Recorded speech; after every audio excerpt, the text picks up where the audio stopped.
This is ABC 7 News at 6. Plaintiffs are already lining up against the makers of the suddenly unhinged arthritis drug Vioxx. Lawyers smell settlement blood in the water from clients who think Vioxx may have endangered their hearts. Now, one Millbrae man says his mother died shortly after taking the drug, and ABC 7's Leanne Melendez has that story from the newsroom. Leanne?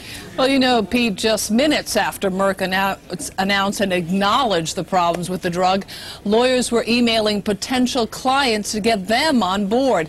Now, this could be a repeat of Fen-Phen. Remember the lawsuits after they found that diet drug caused heart problems? Well, in the case of Vioxx, they are already thousands of cases, not only in the U.S., but around the world. Robert Glover knew something was wrong with his mother after she began taking Vioxx for pain in her knee. She didn't seem her usual self. And finally, one day she was really tired and decided to go up to her room to take a nap in the middle of the afternoon. And she collapsed in the hallway in our home. His mother died in February 2001 of a heart attack. She was 69. Glover is now suing Merck and Company, the makers of the popular arthritis drug. The pharmaceutical company yesterday took the drug off the market after acknowledging it caused health problems in patients who had taken it for 18 months or longer. People at greatest risk are those who are older, who have cardiovascular risk factors, who maybe have high blood pressure, diabetes, etc. Those are the ones that are most at risk, and they should stop immediately. According to company estimates, 20 million patients have taken Vioxx in the U.S. since it was launched in 1999. Vioxx is here, a prescription. Almost immediately after it was introduced, some patients began complaining of side effects. Meanwhile, Merck is advertising $135 million a year, putting up ads on how safe this drug is, making $2.6 billion a year profit on this drug. In a statement issued today, Merck said, quote, "We anticipate many more lawsuits may be filed, and we will vigorously defend these and all lawsuits." I feel like they were in a rush to market this drug and to make as much money as they can off of it.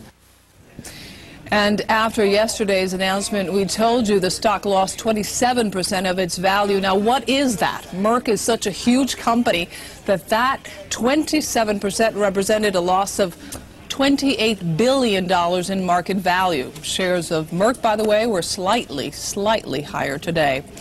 Live in the newsroom, Leanne Melendez, ABC 7 News. All right, thank you very much, Leanne. Well,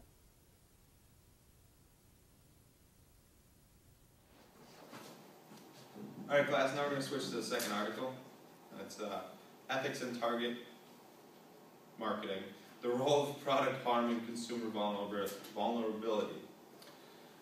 So in this article, the authors describe how marketers will target adult consumer segments that have been considered vulnerable with products that can be considered harmful to them.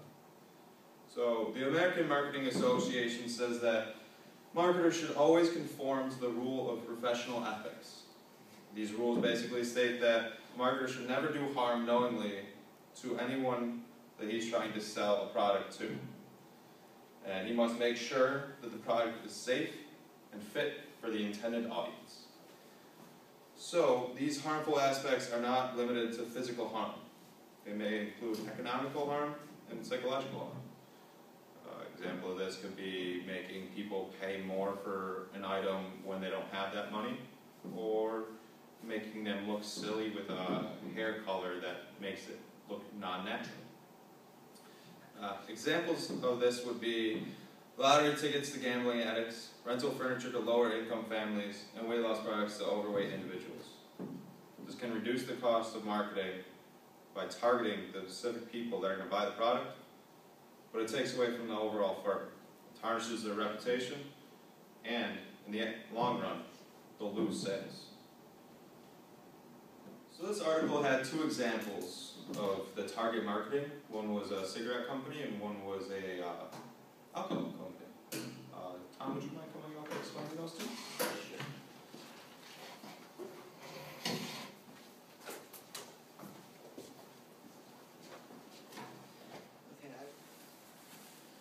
Two specific cases of vulnerable target marketing are the cases of RJR's Uptown and Dakota Cigarettes and Helaman's Power Master Malt Liquor.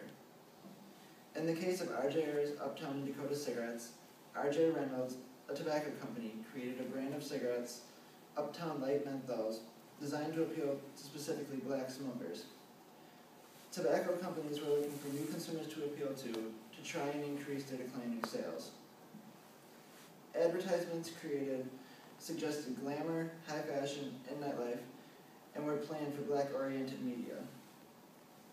Black Health and Human Services Secretary Louis W. Sullivan attacked Uptown's brand, saying, "This brand is cynically and deliberately targeted towards black Americans.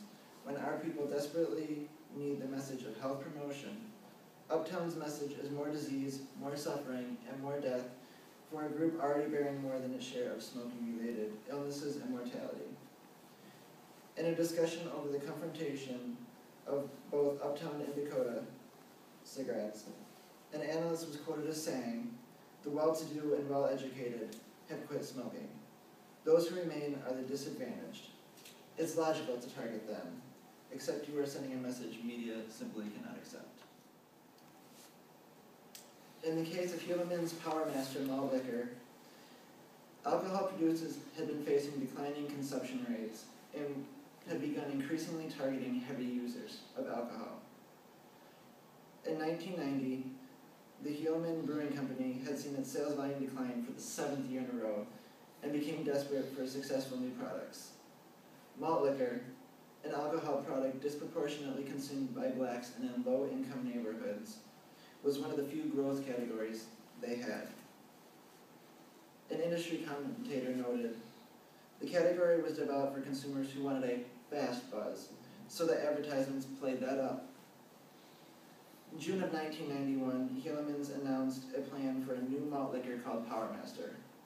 This liquor had 5.9% alcohol, 31% stronger than Helaman's Colt 45, the market leader, and it had 65% more alcohol than regular beer.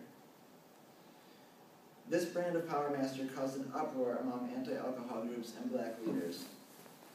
The Center for Science and the Public Interest have reported that black men had a 40% higher death rate from cirrhosis of the liver than did whites.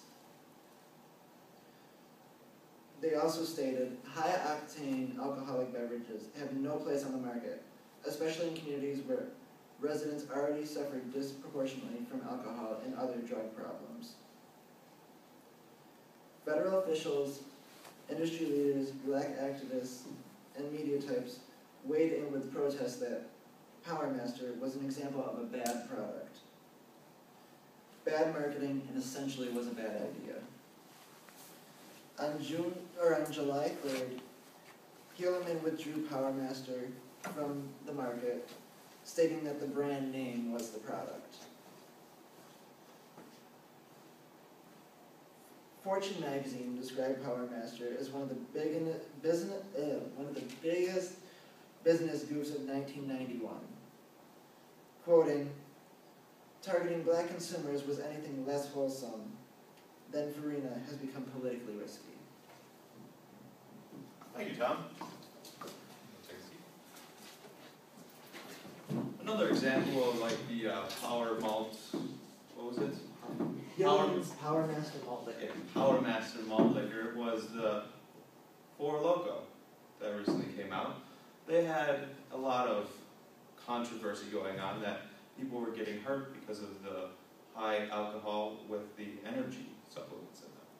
So they were forced to take them off the market and re-engineer their formula. So that's another good example.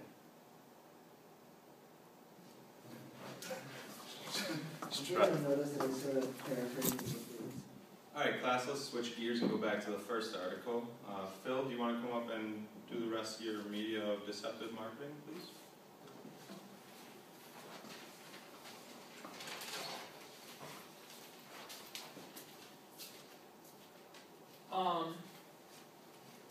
What I'm here to talk about today is how different types of media are implemented by different firms to create deceptive marketing for potential consumers. The most widely accepted deceptive form of marketing for in terms of media usage is considered television ads. There's a high number of potential consumers exposed to this media type, There are millions of TV watchers across the country.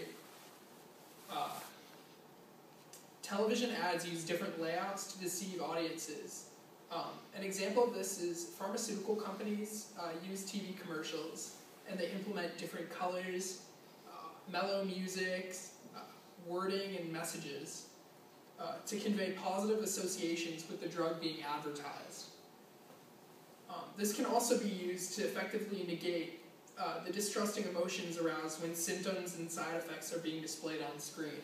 If music and coloring and fonting are worded correctly and done intersecting at the same time as these negative associations, you can sometimes outright negate them completely, or just have the television watcher completely disregard the message. Because television advertisements are more likely to mislead viewers, in the case of pharmaceutical companies, potentially worsen personal health care, they're more likely to lead to government and class action lawsuits from consumers who feel wronged by the product that they've purchased or been prescribed. In contrast to television advertisements, print advertisements are regarded as informative and more credible by comparison to television advertisements. Print advertisements consist of brochures, magazines, displays, and other various forms of text and font. With print advertisements, brief summaries of the product and service that are being advertised are associated and further reinforce the consumer's belief that the product or service being advertised is reliable. Because print advertisements are widely believed trustworthy, it is easy for firms to take advantage and deceive consumers through this medium. By using sophisticated technical language for potential side effects, wordy language in written ads, especially during the side effects and symptoms of different drugs being advertised.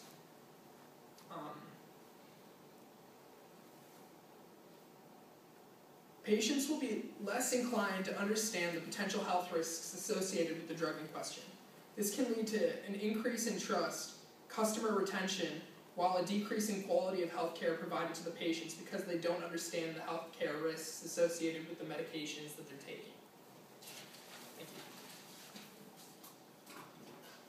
you. Hi class, to wrap up this lesson, deceptive marketing isn't going to help a firm out at all. In the long run, they're going to have to go back, do expensive recalls, fix their reputation. They're going to lose a lot of money, and they may see large profits in the short run, but in the long run, their firm is just going to go downhill. So if you become a marketer, don't fall prey to this.